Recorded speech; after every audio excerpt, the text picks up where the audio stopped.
Hello students, आज मैं आपके साथ रिसर्च गाइडेंस की कंटिन्यूशन में सेकेंड वीडियो लेके आ रही हूँ। अगर आपने मेरी इसके पहले वाली वीडियो नहीं देखी है तो उसे जरूर देखिए, क्योंकि उसमें मैंने एक बेसिक इंट्रोडक्शन दिया है रिसर्च के बारे में। ठीक है, और मुझे उसके लिए बहुत अच्छा रिस्पॉन्स मिला है। और जैसे कि आपको पता है, मैं नेटसेट को भी गाइडेंस देती हूँ, तो मेरी प्लेलिस्ट जाके आप देख सकते हैं। पेपर 1 और पेपर 2 कॉमर्स की मैंने बहुत सारी वीडियोस अपलोड की है। तो अभी मैं आपके साथ रिसर्च गाइडेंस की कंटिन्यूशन की सेकेंड वीडियो में आज आपके साथ शेयर करने वाली हूँ कि अगर हम रिसर्च पेपर लिख रहे हैं तो हम वो कैसे स्टार्ट कर सकते हैं। तो इन शॉर्ट में आपको बताना चाहूंगी कि ये beginners guide to research paper है।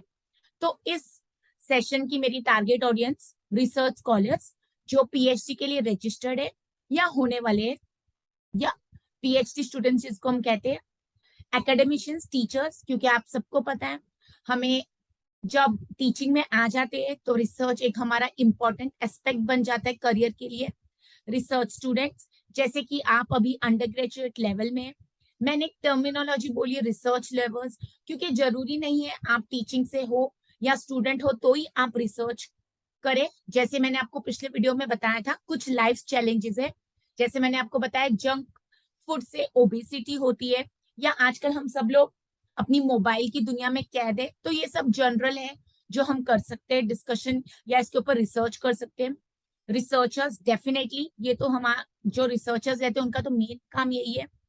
Under graduate student, post graduate जो भी मास्टर्स कंप्लीट कर रहे हैं या एडमिशन लेने वाले, तो इनफैक्ट एवरीवन, बिकॉज मैं हमेशा कहती हूँ रिसर्च एक पार्ट ऑफ सिलेबस नहीं है, इनफैक्ट रिसर्च खुद में एक सिलेबस है। तो आइए हम स्टार्ट करते हैं ये छोटी सी स्टोरी, जहां पर हमें रिसर्च में हमें पता है रिसर्च पेपर का हमें टॉपिक दे दिया जाता है या हम खुद सेलेक्ट करते हैं। तो ये टॉपिक हम कैसे सेलेक्ट करें, ठीक है, हम इंट्रोडक्शन में क्या लिखे, या मेथड सेक्शन में क्या लिखे, या रिजल्ट्स में क्या लिखे, या डिस्कशन। तो ये सारी स्टोरी हमारी जनरली एक छोटी सी स्टोरी जहां से स्टार्ट होती है, इंट्रोडक्शन, मेथड्स, रिजल्ट, डिस्कशन। इसके अलावा भी बहुत सारे एलिमेंट्स एक रिसर्च पेपर के। तो स्लोली स्लोली हम ये स्मॉल स्टोरी को अंडरस्टैंड करें। पहले मैं आप सबसे ये क्वेश्चन पूछना चाहूंगी, why to write a research paper? ठीक है, is it because it is mandatory in the academic world? It is because I want to take admission or enroll myself for PhD, or is it only a part of my career? क्योंकि हमें कह दिया जाता है कि अगर आपको इतने आपके पेपर्स होने चाहिए। ठीक है, अभी आपने जैसे अदर रीसेंट न्यूज देखी होगी, तो हमारे यूजीसी के चेयरमैन जी है, उन्होंने बोला है कि आप भले पीएचडी के टाइम रिसर्च पेपर्स नहीं की करे, लेकिन जब आप करते रिसर्च पेपर्स उसको क्वालिटी दीजिए। ठीक है, ऐसा नहीं कि मुझे सिर्फ क्वांटिटी पर फोकस करना है, मुझे मैंडेटरी है 1 साल में 4 पेपर्स पब्लिश करने, 2 करने। ठीक है, उसके अलावा भी जब आप एक क्वालिटी टाइम देते हैं, ठीक है, एक अच्छे पेपर पब्लिकेशन को मिनिमम अगर 1 साल लग गया, क्या आपके पास वो टाइम है, क्या आपके पास वो पेशेंस है? ठीक है, रिजेक्शन आप फेस कर सकते हैं, क्या आप देख सकते हैं कि आपको क्यों क्रिटिकल इवेल्युएशन मिले? ठीक है, तो ये बहुत सारी चीजें रहती। तो क्या आप सिर्फ एक प्रमोशन के लिए या ग्रोथ के लिए कर रहे हैं?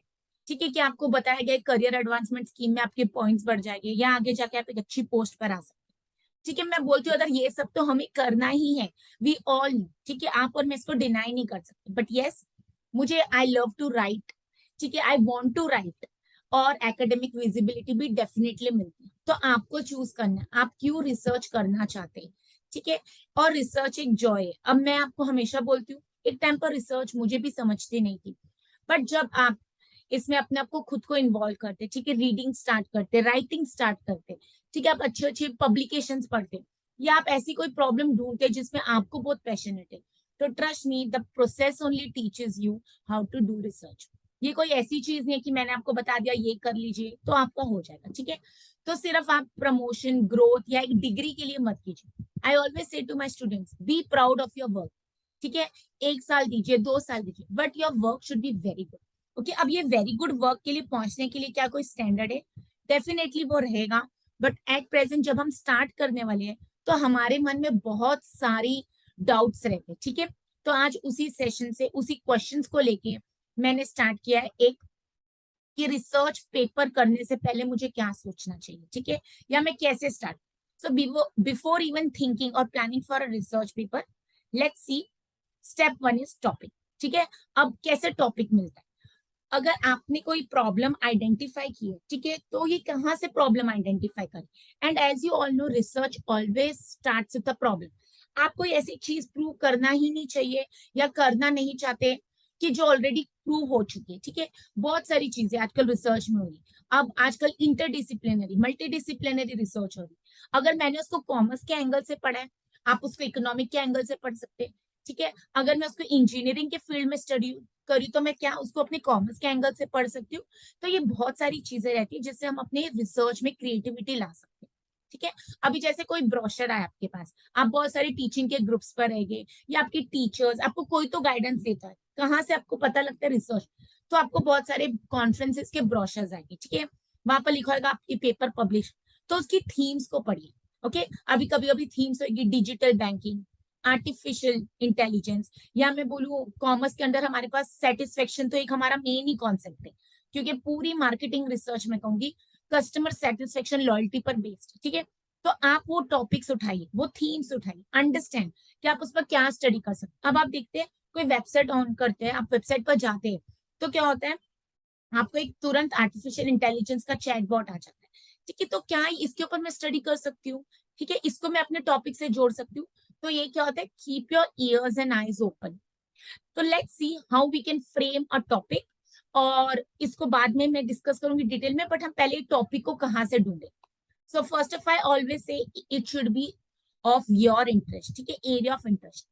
मैंने एक दिन वर्कशॉप अटेंड की और वहां पर मैम ने बहुत अच्छा एक चीज बोली कि जब आप शादी करने जाते हैं तो क्या आप पार्टनर किसी के भी कहने से आजकल ढूंढ लेते हैं? नहीं होता है ना। अब वो बहुत ट्रेडिशनल सिस्टम हो गया, पेरेंट्स सबको मिलाएंगे और शादी। अब हम सबको पता है कितने सारे डेटिंग एप्स है, social media, you are easily getting connected to people. So before even you think about deciding to marry, आप सोचते ना कि मैं किसको दे मिलूं, किसको बात करे, किसे डेट करे। तो वैसे ही हमारा एरिया ऑफ इंटरेस्ट होना चाहिए, because what excites me may not be exciting to you.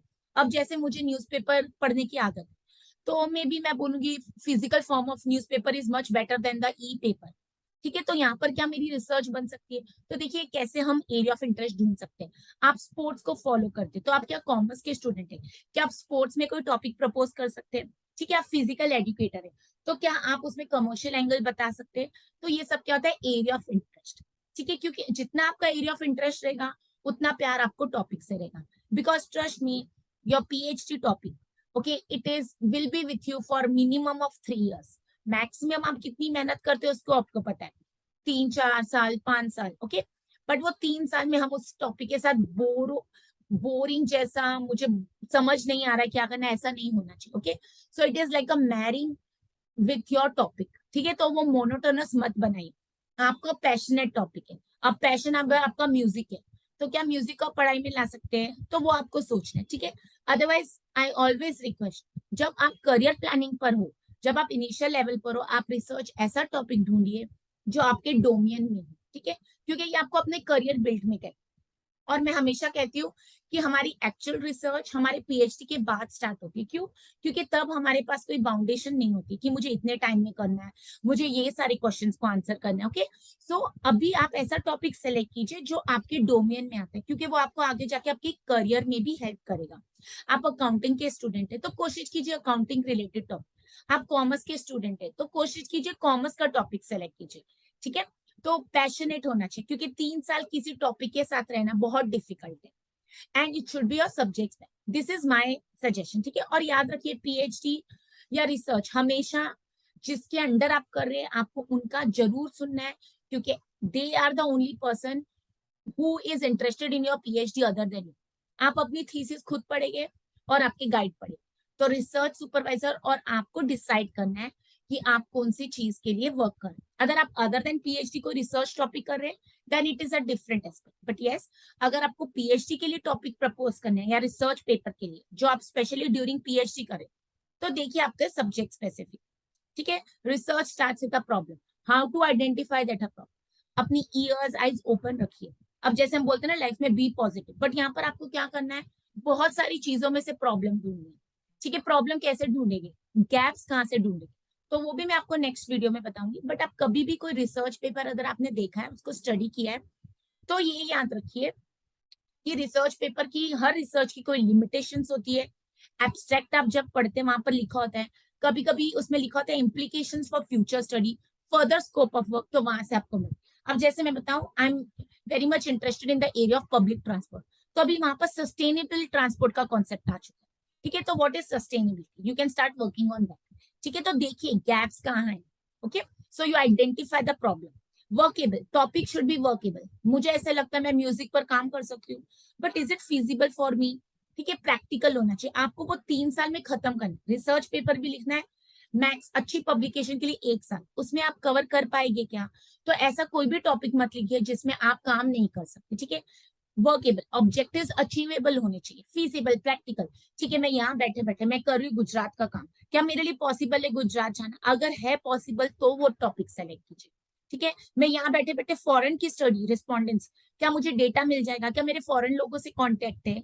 ठीक है, तो go for a practical, attainable topic, feasible, possibility है क्या उसकी? और याद रखिए हमें सबके पास लिमिटेड टाइम है।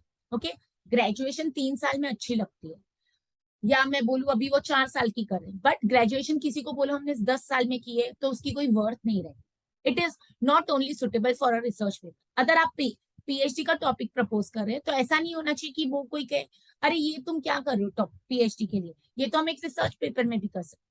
तो ये सारी चीजें आप ध्यान रखिए। नोवेल्टी, न्यू, क्या है न्यू आपके टॉपिक में? नॉट वेरी न्यू, अननोन, ऐसा भी टॉपिक मत सेलेक्ट कीजिए तो बहुत अननोन है। ठीक है, क्योंकि उसके ऊपर एक्सप्लोरेटरी स्टडी होगी, आपको रिव्यू ऑफ लिटरेचर नहीं मिले। और मैंने जैसे आपको बताया पीएचडी के ड्यूरिंग हमारे पास एक टाइम बाउंडेशन होती है, और हमें पता होता है कि हमें 50 रिव्यू ऑफ लिटरेचर करने, 100 रिव्यू ऑफ लिटरेचर, तो अगर वो पॉसिबल नहीं है तो then you will be in a problem later on. ठीक है, तो अब याद रखें, अब जैसे किसी ने स्टडी प्रपोज की स्टार्टअप्स पर, तो मेरा उसको कहना है कि हो सकता है आपने जो 10 स्टार्टअप्स को स्टडी में लिया है वो 2 साल बाद वो स्टार्टअप एग्जिस्ट ही नहीं करेगा, तो what will happen to your PhD? तो analyse that also. Startups is a very good topic, but वो स्टार्टअप्स कभी बंद हो गए तो क्या मेरा करियर रुक जाएगा? So think about that. Under research area, ऐसा भी एरिया मत लीजिए जो बहुत अंडर रिसर्च है। ठीक है, हाँ, अगर आपकी गाइड हो, यूनिवर्सिटी आपको अलाउ करे तो डेफिनेटली गो फॉर इट। आप पहले उनसे बता सकते हैं इसका रिव्यू बुक्स में नहीं है, पेपर्स नहीं है, बट यस मुझे न्यूज़पेपर से मिल सकता है। ठीक है, ऑनलाइन से मिल सकता है। एंड ओवर रिसर्च एरिया पर भी काम करके कोई मतलब नहीं। Dynamic topic, it will also, अभी आप सोचेंगे नॉवेल्टी, मैम ने बोल दिया नया टॉपिक होना चाहिए, तो इतना भी नया, अभी जैसे कुछ कुछ टॉपिक्स में हमेशा चेंजेस होते हैं, GST law, vaccine and all, तो आपको देखना है कि आपको स्टडी से क्या अचीव करना है। ऐसा नहीं होना कि मैंने एक अभी 2 साल पहले स्टडी प्रपोज की, 1 साल बाद मेरा अप्रूवल हुआ और मैं काम कर रही हूँ 3 साल बाद, और पता लगा वो 5वें साल पर चीज ही बंद है। ठीक है, तो ये सारी चीजें याद रखें। जीएसटी में रोज अमेंडमेंट्स होती है क्या, वैक्सीनेशन में क्या है। ठीक है, तो आप ये भी देखिए। फ्लेक्सिबल होना चाहिए before the selection of the topic. एक बार आपने टॉपिक को फ्रीज कर दिया, आपको टॉपिक चेंज करना है, टाइटल चेंज करना अलाउ नहीं होगा। ठीक है, तो you can be flexible, very flexible before the selection. आप इंटरव्यू में गए, आपको बोला गया ये टॉपिक आप मत सेलेक्ट करो, ठीक है, तब आप फ्लेक्सिबल होइए, कोई बात नहीं। बट एक बार आपका हो गया, उसके बाद आपके पास रिग्रेट के अलावा फिर कुछ नहीं होगा। ठीक है, अगर आप रिसर्च पेपर के लिए करें तो देन इट्स ओके, बट अगर आपने पीएचडी के लिए प्रपोज किया है तो then it will be very difficult. Existing literature available और नॉट, तो हम जैसे बोलते हैं ना, क्वेश्चन आते हैं नेट सेट में, पहला हमारा क्या स्टेप है? पहले अगर मैं बोलूं आइडेंटिफाई अ प्रॉब्लम, ठीक है, पहला वो स्टेप है, बट लॉजिकली आप सोचो तो मुझे वो प्रॉब्लम रिव्यू ऑफ लिटरेचर से मिलती है। ठीक है, अब जैसे आप देखिए कि मैंने आपको एग्जांपल्स दिए, ओबेसिटी, आर्टिफिशियल इंटेलिजेंस, तो आप जाके वो टाइटल कीवर्ड्स देखिए। ठीक है, गूगल पर जाएंगे, गूगल स्कॉलर पर जाएंगे, सर्च इंजन पर, या बेसिक भी सर्च आप करते हैं तो आपको देखना है कि उसके ऊपर कुछ आपको थॉरो गुड मटेरियल मिलता है कि नहीं। ऐसा नहीं है आपको बाद में 1 साल बाद पता लगा यार इस टॉपिक पर तो किसी ने काम ही नहीं किया है, तो अब मैं रिव्यू ऑफ लिटरेचर क्या करूंगा, तो मेरी स्टडी एक्सप्लोरेटरी बन जाएगी, फिर क्या वो स्टडी मेरी एक्सेप्ट की जाएगी? तो ये सारी चीजें आपको देखनी जरूरी है। जितना अच्छा अच्छे पेपर्स रीड करेंगे, अच्छे रिसर्च पेपर्स, वो कहाँ से हम लेते हैं उसके ऊपर भी मैं नेक्स्ट वीडियो बताऊंगी। तो एग्जिस्टिंग लिटरेचर अवेलेबल है या नहीं, जितना ज्यादा रीडिंग, आपका फर्स्ट स्टेप हमेशा रीडिंग होना चाहिए, बट क्या रीड करना है? तो कोई एक पर्टिकुलर टॉपिक, जैसे मैं बोलती हूँ पीएचडी सिलेक्शन से पहले आप 4-5 टॉपिक्स को जरूर स्टडी करें, फिर आपको पता लगेगा मुझे टॉपिक ए पसंद है या बी या सी, या आप हार्ड कोर है, चलो इसी टॉपिक पर मुझे स्टिक करना है, तो कोशिश कीजिए उस टॉपिक को इतना इंटरेस्टिंग बनाए और इतना स्ट्रांग बनाए कि आपको कोई रिजेक्ट ना करे। रिसर्च गैप्स आइडेंटिफाई जरूरी है, जैसे मैंने आपको बताया लिमिटेशन पढ़ेंगे, फ्यूचर स्कोप पढ़ेंगे, किसी ने लिख दिया चलो अभी पब्लिक ट्रांसपोर्ट में इतनी स्टडी हुई है, बट इसके ऊपर इलेक्ट्रिक व्हीकल्स पर अभी फ्यूचर में हम स्टडी कर सकते हैं, क्योंकि इलेक्ट्रिक व्हीकल्स अपने इंडिया में अभी रिसेंट कॉन्सेप्ट है, अभी लोगों को उसका मतलब भी नहीं पता हो, ठीक है। यहाँ भी रिसेंटली हमको पता लग रहा है इलेक्ट्रिक बाइक्स आ रही है या कुछ भी आ रहा है, तो उसके ऊपर प्रॉब्लम्स हम देख सकते हैं, research gaps. What is your contribution? अब देखिए, हम सबको पता है हम पीएचडी रिसर्च पेपर्स अपने लिए करते हैं, अपने करियर के लिए करते हैं, बट क्या उसका कोई सोशल इम्पैक्ट है? ठीक है, जैसे मैं बताऊं पब्लिक ट्रांसपोर्ट, पैंडेमिक के बाद पब्लिक ट्रांसपोर्ट की बहुत ज्यादा डिमांड थी। क्यों? क्योंकि लोगों को समझ आ गया कि अगर मुंबई जैसे शहर में ट्रेन बंद हो गई तो हमारी लाइफलाइन बंद हो जाती, ठीक है। तो उसका सोशल रेलेवेंस, इकोनॉमिक। अगर मैं बोलूं पब्लिक बस ट्रांसपोर्ट और पब्लिक लोकल ट्रेन, तो उसमें कितनी सस्ती टिकट, आप यही से ओला और उबर बुक कीजिए, ठीक है। आप 20 मिनट्स के डिस्टेंस पर जाएंगे, आपका कितना फेयर आएगा, ठीक है। अगर हम बस में जा रहे हैं तो वो टाइम कंज्यूम होगा, बट इकोनॉमिकल, जिसकी इनकम कितनी है उसके बेस पर, तो आप देख सकते हैं इकोनॉमिक एंगल है क्या, उससे मैं कुछ अच्छा कंट्रीब्यूट कर, कुछ न्यू इन्वेंशन कर रहे हैं, ठीक है, कोई सॉल्यूशन दे रहे हैं, डेफिनेटली ना हमने प्रॉब्लम आइडेंटिफाई, और सॉल्यूशन भी कैसा, फीसिबल। अब हम सबको पता है कॉमर्स के बच्चों को जॉब्स नहीं मिलती, क्यों नहीं मिल रहे? उसका सॉल्यूशन है, बहुत सारे सॉल्यूशन, बट हम क्या वो सॉल्यूशन को इम्प्लीमेंट कर पा रहे, फीसिबल? तो हम ये देख सकते हैं, अगर 100 में से 20 के पास जॉब से 80 के बाद नहीं, then it is a problem, ठीक है। और अगर वो 80 को हम जॉब्स लेके दे रहे, या मैं बोलूं 80 के पास जॉब से 20 के पास नहीं, तो आइडेंटिफाई वो 20 के पास क्यों नहीं, may be lack of communication skills, ठीक है, या उनको इंटर्नशिप की जरूरत है। अभी आपने जैसे न्यूज में देखा होगा, बच्चे को बोल रहे हैं इंटर्नशिप कंपलसरी कर, ठीक है, क्या वो फिजिबल सॉल्यूशन है? Then adding to the knowledge, something should add to the, सिर्फ आपने बोल दिया, आपने प्रपोज कर दी, ठीक है। और मुझे ये भी पता है जब हम बहुत इनिशियल लेवल पर स्टडी प्रपोज करते हैं हमें जीरो नॉलेज होती है, ठीक है, बट जब हमें नॉलेज आ जाती तब हम उसको कुछ कंट्रीब्यूट कर पा रहे हैं। And from broader area to specific area, ठीक है, जैसे आप कर रहे हो कॉमर्स के अंडर ग्रेजुएट्स पर स्टडी, तो आप कैसे करेंगे? हो सकता है आप ओनली ऑटोनॉमस स्टूडेंट्स को सेलेक्ट करें, या आप अंडर ग्रेजुएट्स में से फर्स्ट ईयर को सेलेक्ट करें, ठीक है, या आप बोल रहे हो मैं पूरे कॉलेज को सेलेक्ट कर रहा हूँ, अभी पूरे कॉलेज क्या, ठीक है, तो यू बी स्पेसिफिक। आप ब्रॉडर एरिया से, आप कॉमर्स अंडर ग्रेजुएट, फिर आपने नैरो डाउन किसमें किया कि चलो मैं सिर्फ ऑटोनॉमस कॉलेज सेलेक्ट, ऑटोनॉमस में भी सिर्फ मैं फर्स्ट ईयर को सेलेक्ट कर रहा हूँ, ठीक है। अभी फर्स्ट ईयर में भी सिर्फ वही स्टूडेंट सेलेक्ट करो जो रोज कॉलेज आते हैं, so see how specific it becomes, तो नैरो डाउन, ठीक है। तो इसमें हमें क्या याद रखना है कि जब हम रिसर्च प्रपोज करने जा रहे हैं, हम उस टॉपिक से एक शादी कर रहे हैं, हमको प्रॉब्लम आइडेंटिफाई करनी है। मैं क्यों बोल रही हूँ उसको शादी से कंपैरिजन करो, क्योंकि आपको उसके साथ हंसते हंसते 3 साल रहना, और जब पढ़ना ही है 3 साल, तो उसको बोरिंग क्यों करें? Make it more creative, make it more interesting, identify कीजिए, देखिए उसके ऊपर रिव्यू ऑफ लिटरेचर अवेलेबल है, कुछ न्यू स्टडी आप प्रपोज कर सकते हैं। प्रॉब्लम्स आइडेंटिफाई ऐसे ही नहीं होती, रीडिंग से होती, ठीक है। कौन सा टॉपिक कितना डायनामिक होना चाहिए, मैं उसमें क्या मेहनत कर पाऊँ, और मुझे कब तक फ्लेक्सिबल रहना है बिफोर सिलेक्शन, उसके बाद मुझे अपना टॉपिक चेंज नहीं करना, और रिसर्च गैप आइडेंटिफाई करके आप देख सकते हैं आप स्टडी में कंट्रीब्यूशन क्या कर, ठीक है।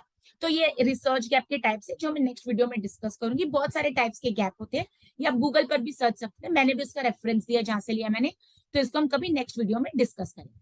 अब देखिए मैंने बताया फिर हम कैसे भी मैं रीडिंग कर सकते हैं, न्यूज डिस्कशंस, बी क्रिएटिव, अपने फ्रेंड्स के साथ डिस्कस करके, टीचर सीनियर टीचर्स हमेशा हेल्प करते हैं क्योंकि उनको पता होता है पीएचडी कैसे होती है, ठीक है। रिसर्च गैप्स कैसे फाइंड आउट करना है मैं आपको नेक्स्ट वीडियो में बताऊंगी। वर्कशॉप्स अटेंड कीजिए, सेमिनार्स अटेंड कीजिए, कॉन्फ्रेंसेस, जैसे पैंडेमिक आया तो सारी स्टोरीज पैंडेमिक पर बन गई, ठीक है, अभी डिजिटल लर्निंग पर जा रहे हैं, ठीक है। तो बहुत सारी चीजें आजकल आप घर बैठ के आप शॉपिंग कर सकते हैं। अभी कल न्यूज में हमें बताया गया कि घर बैठ के आप अदर कुछ टच करके खरीद पाए, ठीक है, आपको कुछ खरीदना कपड़ा, अगर आप उसको टच करके, कोई वैसे भी टेक्नोलॉजी पर काम कर रहा है, ठीक है। तो थीम्स को आइडेंटिफाई, जैसे हमारी फ्रेंड्स के घर में पजामा पार्टी, तो हम सब पजामा पहन के जाते हैं ना, या तो मैं बोले कि ग्रीन कलर की थीम रखिए तो सब इन्वायरमेंट फ्रेंडली ग्रीन कलर पहन के जाएंगे, ठीक है। तो वैसे आपको थीम आइडेंटिफाई करनी। और हम सबको ये क्यों रिसर्च पेपर एक बोरिंग लगता है, क्योंकि एक क्या होता है, मैं बोलती हूँ academic reading is different from reading, हम जनरल रीडिंग करते हैं, novels, love stories, fiction, non fiction, तो एक अलग है। बट यहाँ पर हमें एकेडमिक रीडिंग करनी है, ठीक है, मुझे एकेडमिकली कॉन्ट्रीब्यूट करना है। और एकेडमिक राइटिंग भी इज ऑल्सो डिफरेंट, आपने 4 लाइनें लिख ली, आप राइटर नहीं बन गए, ठीक है, वो प्रैक्टिस के साथ आएगी, आपने 10 पेपर्स पढ़े, और ये सबको बहुत डिफिकल्ट लगता है। क्यों? क्योंकि राइटिंग हमने हैबिट ही नहीं बनाई, और अभी हम सब तो टाइपिंग कर रहे हैं, ठीक है। तो राइटिंग, थिंकिंग, आप भले कंप्यूटर पर टाइप कीजिए बट आपको एकेडमिक राइटिंग तो आनी जरूरी है, ठीक है। तो ये क्यों डिफिकल्ट है? क्योंकि हमें लगता है लिखना तो हमें आता ही नहीं, बट ट्रस्ट मी कभी एबीसीडी भी हमने सीख लिया था और हम उसके आगे बढ़ी गई थी। और हमारे माइंडसेट क्या रहता है, हमें रीडिंग नहीं आती, ठीक है, फिर हम तो रीड ही नहीं कर सकते, हमें रीड करके समझ ही नहीं आ रहा है, कितना डिफिकल्ट है, लैंग्वेज पर कमांड नहीं है, ठीक है, अब हम सब इंडियंस हैं तो इंग्लिश नहीं अच्छी है, तो but we can make a start. Writing research papers does not come naturally to most of us, yes, because ये हमें कोई सिखाता नहीं है, हम खुद ही एक स्टेज पर खुद सीखते हैं। रीडिंग रीडिंग रीडिंग, जितना रीडिंग करेंगे उतना समझ आएगा हाउ टू राइट। हम क्लूलेस होते हैं, जीरो हमें पता होता है, ओवर थिंकिंग करते हैं, यार सबका अच्छा है, मेरा तो होगा ही नहीं, मेरी इंसल्ट हो जाएगी, मुझे लोग क्या बोलेंगे, इसको इतना भी लिखना नहीं आता, सब अच्छे। तो ये हम सबकी प्रॉब्लम है। कॉन्फिडेंस नहीं है, यस, ये तो हुआ नहीं, अब ये क्या कर लेंगे, ठीक है, जबरदस्ती बोल दिया है, अगर रिसर्च पेपर नहीं लिखेगे तो तुम्हारा नाम मैगजीन में नहीं आएगा, तुम्हारे क्रेडिट पॉइंट्स नहीं बढ़ेगी, ये सब मत सोचिए। फियर, डर तो बिल्कुल निकाल दीजिए, बिकॉज एक टाइम पर आपको डर को बाहर निकालना है। वी आर इंफीरियर मत सोचिए, क्योंकि जब तक आप स्टार्ट नहीं करेंगे तो आप ये स्टेज पर भी नहीं पहुंचेंगे। एंड वी नेवर स्टार्ट, ठीक है, हम हमेशा क्रिटिसाइज, नहीं टाइम मिलता, ठीक है, बाद में करेंगे, डिले कर। और मैं हमेशा कहती हूँ उस काम को हम डिले करते हैं जहां पर हमें इंटरेस्ट नहीं है। एंड वी नो लैंग्वेज की प्रॉब्लम है तो रीड कीजिए, ऐसा नहीं हम कभी सीख नहीं पाएंगे, ठीक है। इंग्लिश आज हमारी ग्लोबल लैंग्वेज है, आप अपने लैंग्वेज में भी पेपर्स पब्लिश कर सकते हैं। इनफैक्ट अभी तो बोल रहे हैं कि एमबीबीएस की बुक्स भी हिंदी में अवेलेबल हो। तो देखिए, आप अपना एरिया ऑफ इंटरेस्ट और किस में आप काम करना चाहते हैं वो ढूंढिए, ये कोई भी हमारा बैरियर नहीं, all this barriers are in your mind. And मैं हमेशा बोलूंगी की to a good research paper is just start.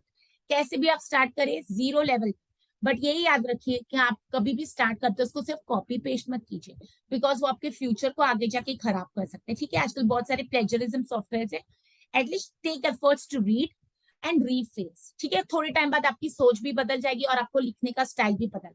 Read read read read, that is the only solution. जब रीड करते राइट करना स्टार्ट कीजिए, 10 दिन रीड करेंगे, 15 दिन, एक महीना, वंस एक दिन आपको लगे यार बहुत रीड कर लिया, देन यू कैन बी मतलब a good start to your research paper, ठीक है। रीड, अंडरस्टैंड, क्या पढ़ रहे हो उसको समझिए, सिर्फ न्यूज़पेपर रीडिंग नहीं करनी, एनालाइज कीजिए आप क्या पढ़ रहे हैं, क्यों पढ़ रहे हैं, क्रिटिसाइज कीजिए, ऐसा होता अगर ये इन्होंने ऐसा मेथड यूज किया, क्या मैं ऐसे मेथड यूज कर सकती। ये कब आएगा इस स्टेज, जब हम रीड करेंगे, जब हमें पता लगेगा। कॉन्फ्रेंसेस, वर्कशॉप्स अटेंड कीजिए, सीनियर से बात कीजिए, जिन्होंने पीएचडी की, रिसर्च की, उनसे बात कीजिए। बात करने में कोई शर्म नहीं है, never hesitate to ask for help.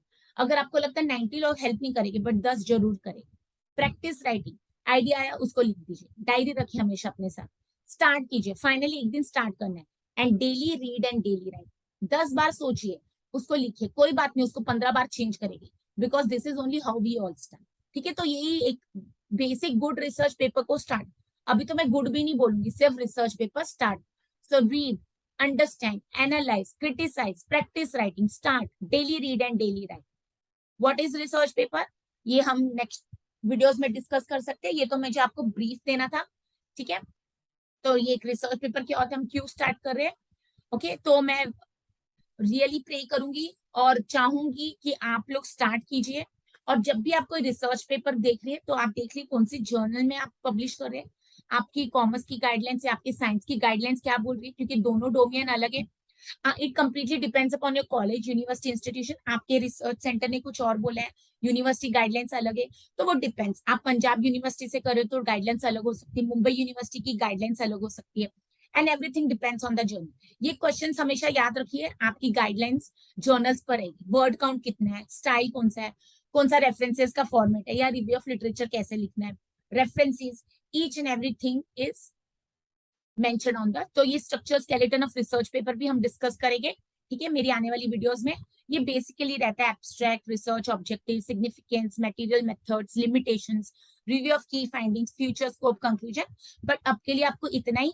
मेरा मेन मकसद क्या है इस वीडियो से बनाने का, कि आपके मन में एक फियर निकल जाए। और जैसे मैं बोल रही हूँ अभी दिवाली वेकेशन नजदीक है, तो बहुत सारे हमारे काम पेंडिंग रह जाते हैं, उसमें से एक काम हमारा पेंडिंग है कि रिसर्च पेपर भी स्टार्ट करना है। तो डेफिनेटली आप ये देख सकते हैं, abstract, introduction, material methods, result discussion क्या है, ये मैं अपने आने वाली वीडियोस में डिस्कस करूंगी। But yes, this is generally the basic structure और the skeleton of the research paper. तो मैं चाहूंगी आज ही आप डिस्कस कर लीजिए अपने फ्रेंड्स के साथ, सीनियर्स के साथ, या कोई भी जिनके साथ आपको ट्रस्ट है। घर पर भी कोई रिसर्च टॉपिक आपको अच्छा लगता है, ठीक है, तो आप सोच सकते हैं कि चलो एक मेरा टारगेट रहेगा ईयर एंडिंग तक, या may be with in the next 6 months, कि मैंने एक रिसर्च टॉपिक स्टार्ट करना और रिसर्च करना। अगर आप पीएचडी एडमिशन के प्रोसेस में तो यस, आप स्टार्ट कर सकते हैं अपना अच्छा रीडिंग स्टार्ट करके। और छुट्टियां आपके पास टाइम है, तो please read, and there is only one success formula, read, write, understand, analyse. ठीक है, तो यहाँ मैं आपको नेक्स्ट वीडियो में मिलूंगी। अगर आपको मेरी वीडियोस पसंद आ रही है, जरूर लाइक कीजिए और अपने फ्रेंड से भी शेयर कीजिए। और अगर आपको लगता है कोई टॉपिक पर मैं वीडियो बनाऊं, तो प्लीज मुझे कमेंट सेक्शन में बोलिए। और मैं नेट सेट की प्ले 1 और प्लेलिस्ट में पेपर 1 एंड पेपर 2 का मैंने अपलोड किया है, तो आप वो भी चेक कर सकते हैं। एंड इसकी प्रीवियस मेरी वीडियोस का लिंक मैं आपको डिस्क्रिप्शन बॉक्स में दे दूंगी। And I really wish you all the best. Thank you.